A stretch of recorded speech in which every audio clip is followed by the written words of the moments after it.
ফেরি চলাচল। সেবা চালু হলে ভাগ্য ফিরবে এই অঞ্চলের কৃষি ও কৃষকের, এমনটাই আশা ফরিদপুরবাসীর। তরিকুল ইসলাম হিমেলের পাঠানো প্রতিবেদন।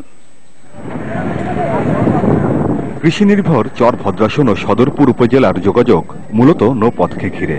পদ্মা পাড়ি দিলেই ঢাকার দোহার উপজেলা। উৎপাদিত কৃষিপণ্য সেখানকার হাটে নিতে ছোটখাটো নৌযানি ভরসা চরাঞ্চলের কৃষকের। ভৌগোলিক গুরুত্ব বিবেচনায় এই রুটে ফেরি চলাচল শুরু করতে যাচ্ছে সরকার। স্থানীয়রা বলছেন, পিছিয়ে পড়া এ অঞ্চলে ফেরি সেবা ব্যবসায়িক ও প্রশাসনিক কাজে নতুন গতি সঞ্চার করবে। লাভবান হবে কৃষক।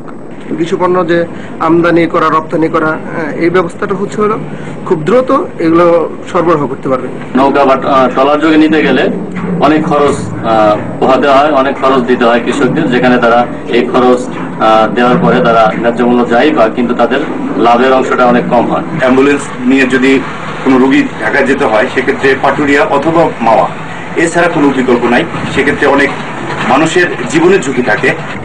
ফরিদপুর সড়ক বিভাগের তত্ত্বাবধানে এরই মধ্যে 2 ঘাটে ইউটিলিটি ফেরি চলে এসেছে। চলছে রুট সার্ভে আর ড্রেজিং এর কাজ। সার্ভে করে আমরা দেখবো কোথায় পানির কি অবস্থা, কোনো সমস্যা আছে কিনা। তারপরে আমাদের এই চারটা আমরা হাতে অফিসে জমা দেবো। জমা দেওয়ার পরে অফিস ডিসিশন নেবে যে কোন দিকে ড্রেজিং করা লাগবে কি লাগবে না, সেটা তারা বলতে পারবে। ফেরিটি আনুষ্ঠানিকভাবে যাত্রা শুরু করলে এর সুবিধা ভোগ করবে চর ভদ্রাসন ও সদরপুর উপজেলার লক্ষাধিক মানুষ। আমিন বাবু, যমুনা নিউজ।